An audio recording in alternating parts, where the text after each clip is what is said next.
Welcome to It's All Your Fault on True Story FM, the one and only podcast dedicated to helping you identify and deal with the most challenging human interactions, those involving high conflict personalities.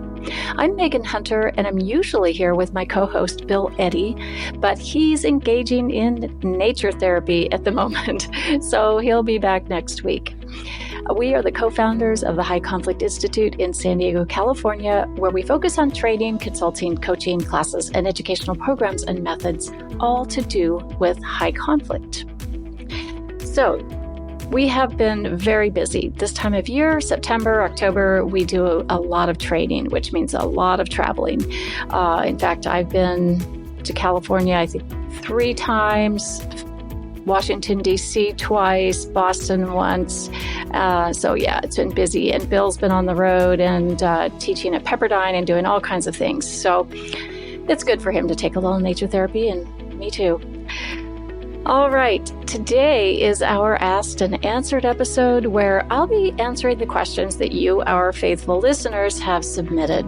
And thank you for doing that. And I also want to just take a moment to thank you for listening. I'm really happy to report that we are blowing up the past few months here at our podcast is blowing up, I should say. In September, the podcast was downloaded 21,000 times plus, and we're already at over 17,000 here in October, just 3/4 of the way through the month. So thank you for listening. We're very grateful. Also, some very exciting news to share. Mark your calendar for October 28th to listen to the Huberman Lab podcast. The exciting news, Bill Eddy will be Dr. Huberman's guest. And yes, this is a very big deal. Dr. Huberman has over 2 million subscribers and listeners, so it's a great way for people to learn about what we talk about and to get some help for the things they need help with when it comes to high conflict. So we'll put that link in the show notes. But before we start, send your questions to podcast@highconflictinstitute.com or on our website at highconflictinstitute.com/podcast, where you'll also find all the show notes and links.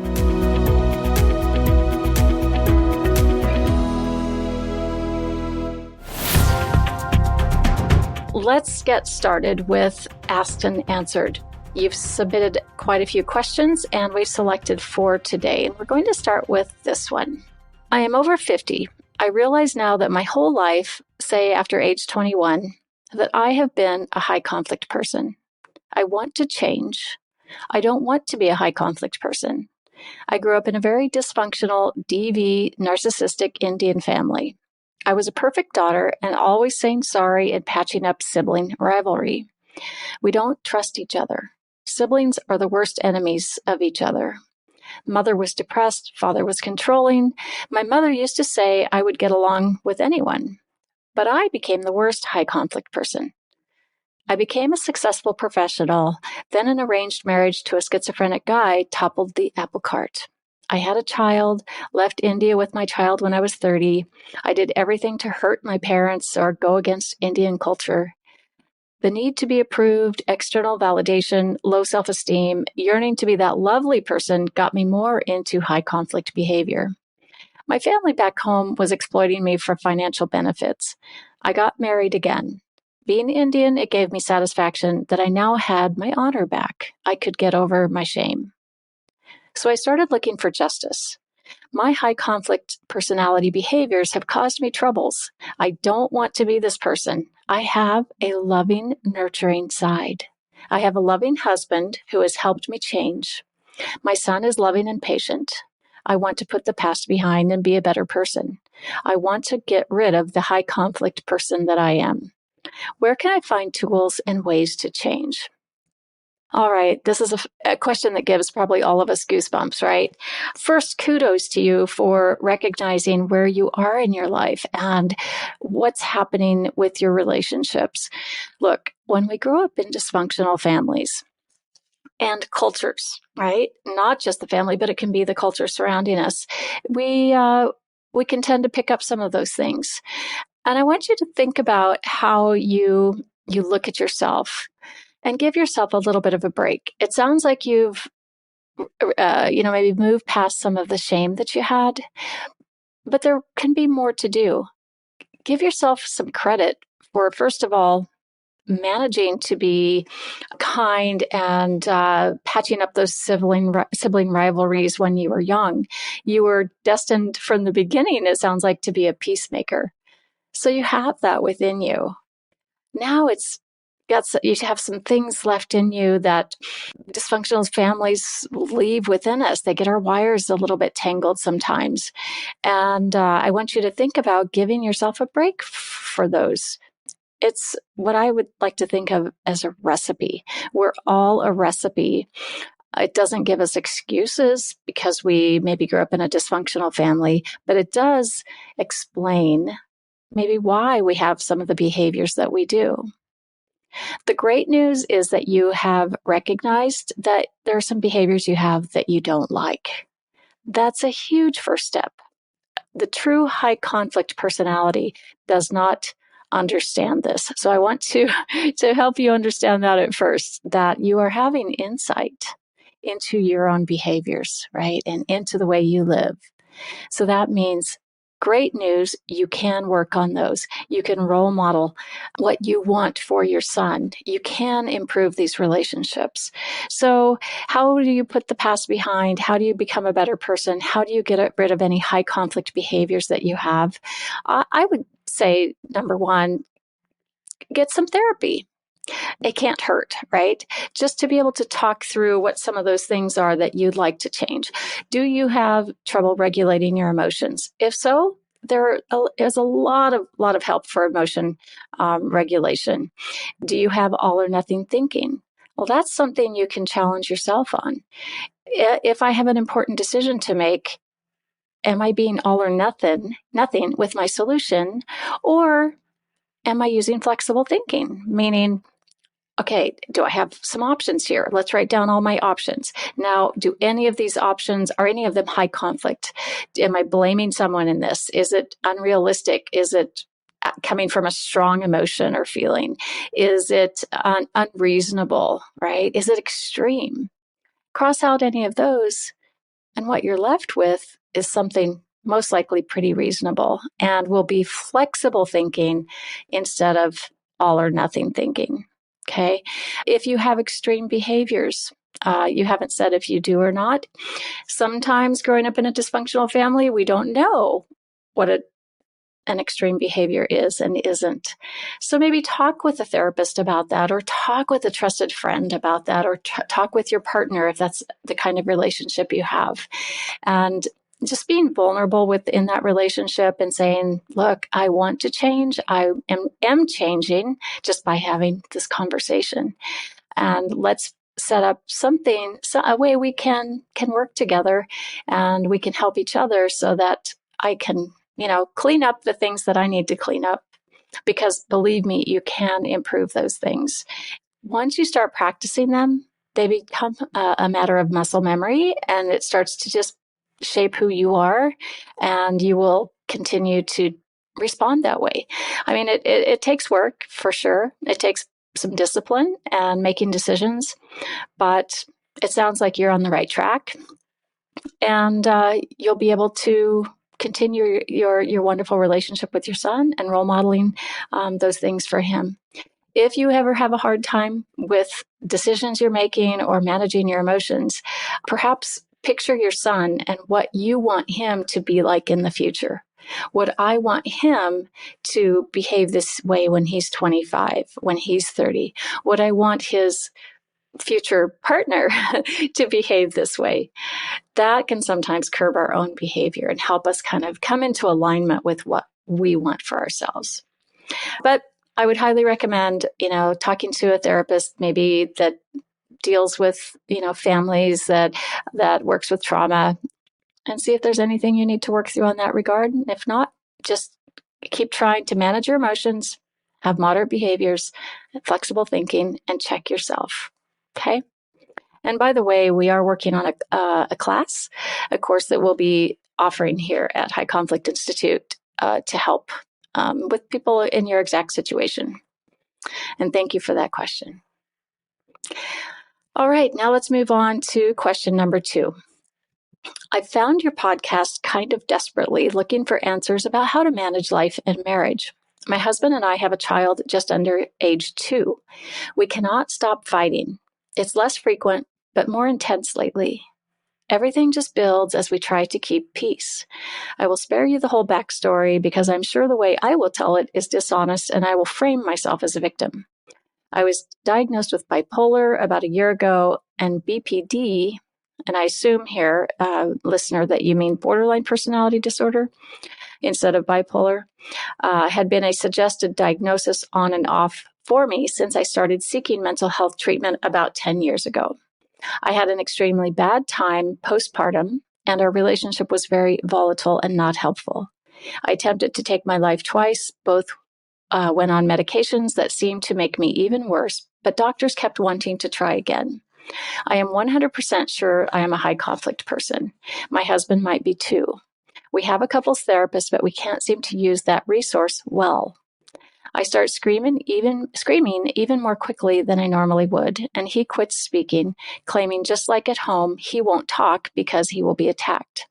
He behaves completely differently during therapy. I do too, but show an even worse side of myself. We need to split up. I want to be better for our son, or I think I do. But maybe it is just me not wanting to be seen as the monster I am, not wanting to lose.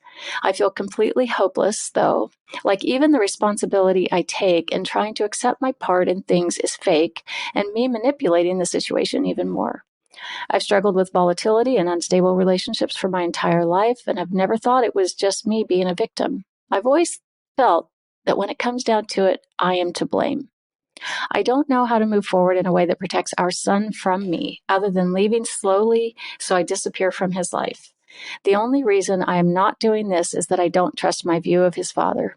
Is he just as sick as me, or is he really this wonderful man with a sick and combative wife? He struggles with empathy, and it terrifies me to think of him raising our son alone or with someone else he chooses. It scares me more to think of our son growing up with me as his mother. He is an incredibly sweet and smart boy. He deserves so much better than this. I have a therapist and I'm on medications. Most of my life is manageable at this point, except this relationship.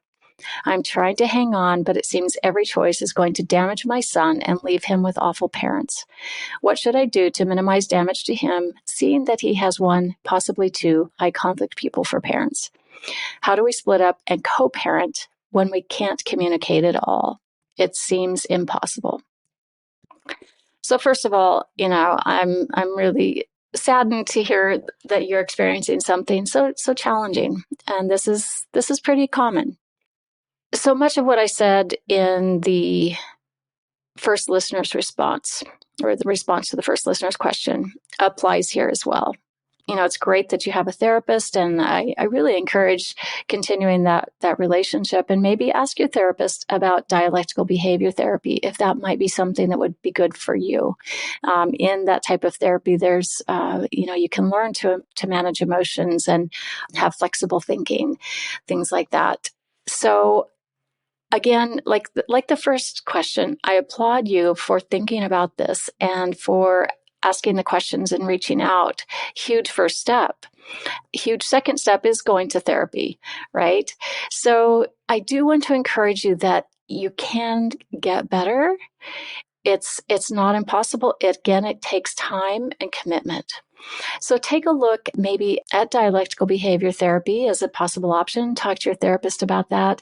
There's also several other websites and organizations who help people that are struggling like this. And one of them is Emotions Matter. I'll put that link in the show notes as well. As far as minimizing damage to your son, we have a class called New Ways for Families Together. It started as New Ways for Families for divorcing and separating families, but we'd love for families to stay together. So we will be launching that in November 2024, New Ways for Families Together, where you can learn how to manage your emotions, to have flexible thinking, to have moderate behaviors, and to check yourself, and to give yourself encouraging statements.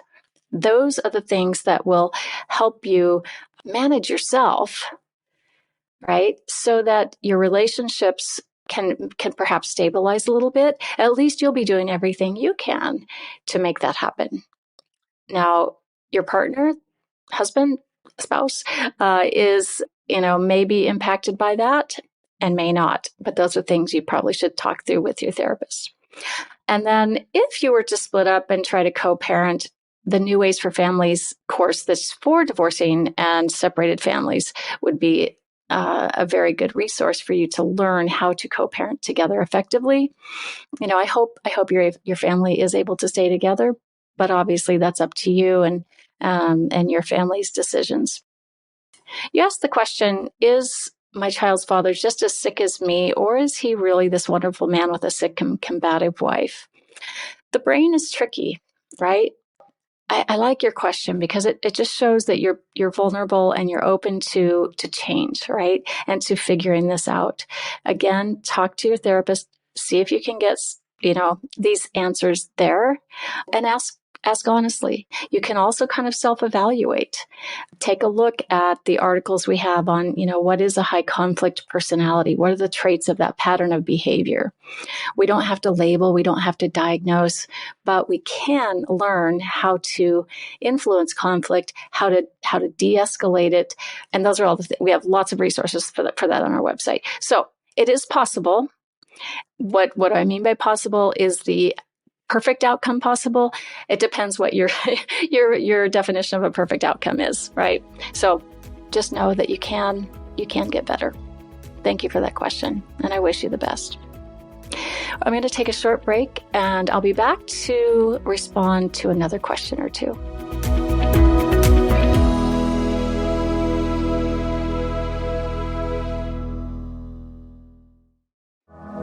Hey, if you're a workplace coach or work in HR or anyone working with challenging conflict situations at work, we've created a coaching method that any coach can learn. The goal of New Ways for Work coaching is to help employees, or whoever is taking it, to learn personal relationship skills for productive relationships. Essentially, it gives employees a chance to learn new skills and to change before big decisions are made about their employment. Sometimes they're just lacking skills, and New Ways will teach them. If you'd like to know more about it, we offer our New Ways for Work coaching training 2 to 3 times a year. And these trainings are a combination of on-demand, which you can watch 24/7, and Zoom training with Sherilyn Knapp and Bill Eddy on the on-demand portions. You'll find the link for this in the show notes below. Sign up at highconflictinstitute.com/upcoming-courses or email us at info@highconflictinstitute.com. All right, and I'm back with more questions from our Asked and Answered series. All right, question number 3. My husband and I are somewhat newly married, and I have recently found out via therapy that he has borderline personality disorder. He is not aware of this yet because, of course, it sounds like if a person has BPD, it is recommended not to tell them. I struggle very much with this because while we each have therapists, I feel like I'm the only one doing the work and also fully informed as to what is going on. Plus, I am the one bearing the brunt of his blaming behavior and other negative issues with BPD. How do you recommend a person with BPD is notified or informed of their disorder? Also, do you have a website resource that gives a short general overview of what causes BPD, how it manifests, and how to interact with someone who has it? I have encountered many different resources, but would love to give something short and sweet to share with our family members that they would actually read, since some websites are so long, so they can understand more about why my husband is so difficult. All right, great question. And I'm glad you asked it before you've stepped into that stepping stone of opening this door to borderline personality disorder.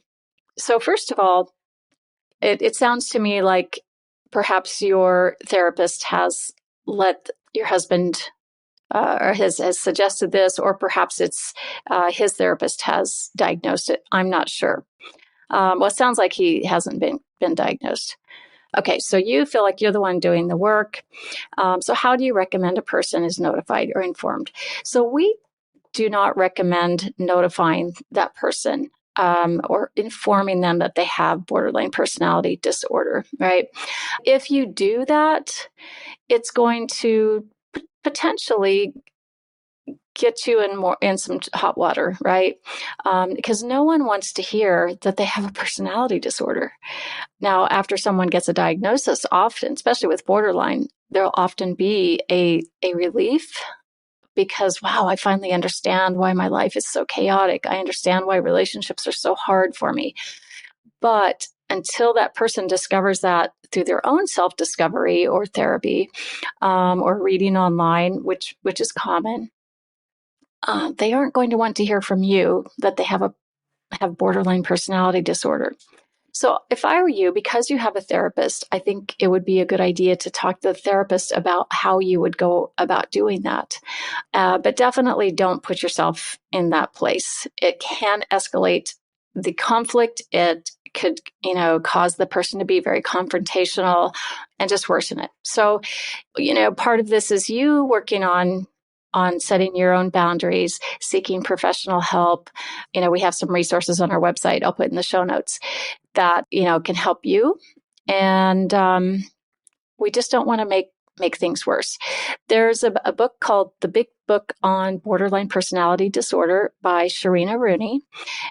She's in the UK. She's someone who had the diagnosis herself and worked through dialectical behavior therapy and other therapies to overcome that. And she wrote the book in such a way that it's not kind of the morbid, very dark side and feelings and thoughts that often go with BPD, but instead comes at it from, the person who has it that overcame it or is overcoming it. There's chapters in there for the person themselves, for family members, what to say, what to do. That would be my go-to number one reference, honestly. Okay.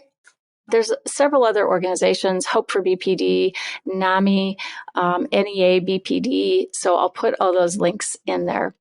So I think that answers your question about short general overview of what causes BPD. I think the NEA BPD website is probably pretty good for that, but the book, Big Book for BPD, is probably one of the best. One more resource for you would be the Borderline Personality Disorder Wellness Planner for Families. And it can be a great source of support, information, and just tracking your own behaviors, your own wellness, so that you don't really get dragged down with this. Okay. And there'll be a lot of tips in there about how to handle different conversations. So I think hopefully that will be helpful to you. And I wish you all the best with that. All right. We'll take one more question now and finish with this. Regarding raising thriving teens, how do you undo having children that may have made parent decisions? I know I have low self-worth and indecisiveness. I also am an adult child. I moved my 12-year-old daughter and myself from one state to another to be with her dad, and we got engaged. He was estranged from us for her first 11 years. I find it very difficult to see how he treats his other daughter he lived with versus ours. I've shared with him how I feel, and I still feel like our daughter is entitled or owed or needs more from him. However, I've been told by everyone that his other relationship is different.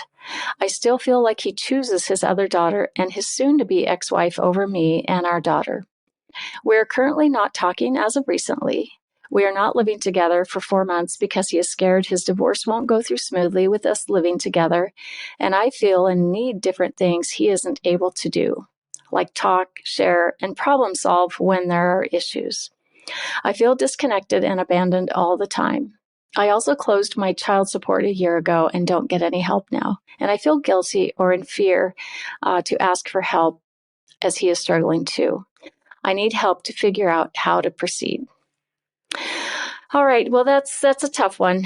And it sounds like, you've made some big changes to have this relationship, and you want to be a good example for your daughter and help her have a good relationship with her dad. The part about that he has this other daughter, and it feels like he chooses her perhaps over yours. I guess I would just encourage you to think about time. The amount of time that he spent with the other daughter. It sounds like to me they've been around each other a lot more than him and your daughter.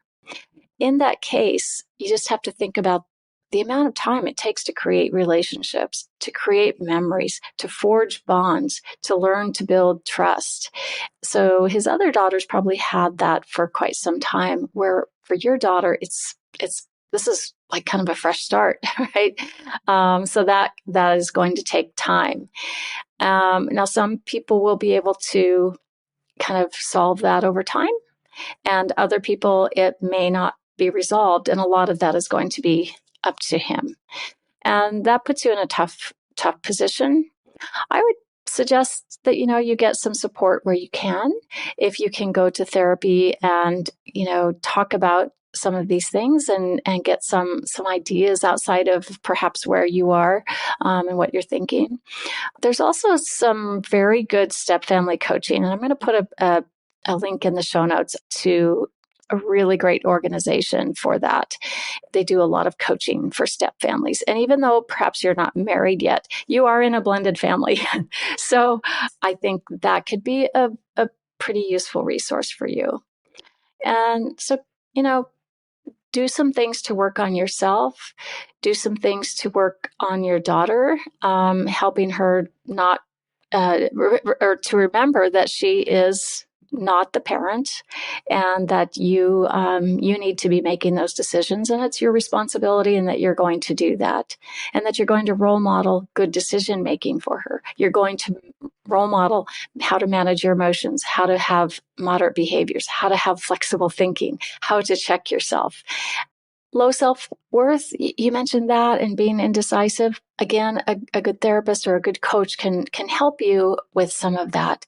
And merely by making decisions can help increase your self-worth, right? Decisions to help yourself and then following through on those. Decisions to help your daughter and then following through on those. The discipline from that and the decisions you make there increase your self-worth, okay?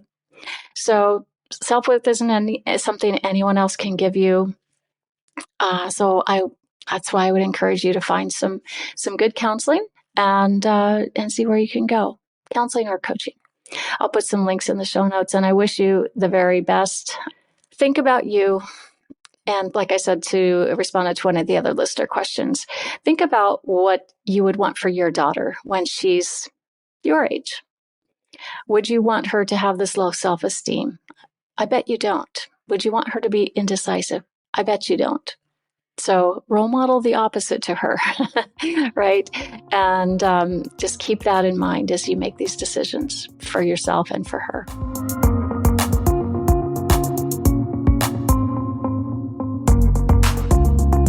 All right. That wraps up our Asked and Answered episode. Thank you, listeners, for tuning in.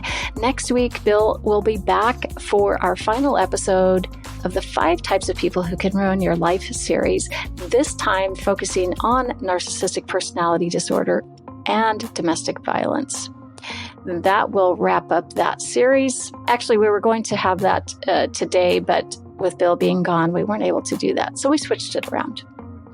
Send your questions to podcast@highconflictinstitute.com or submit them to highconflictinstitute.com/podcast. Until next time, keep learning and keep practicing. Be kind to yourself and others while we all try to keep the conflict small to find the missing piece. It's All Your Fault is a production of True Story FM.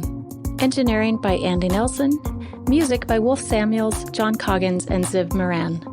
Find the show notes, and transcripts at truestory.fm or highconflictinstitute.com/podcast. If your podcast app allows ratings and reviews, please consider doing that for our show.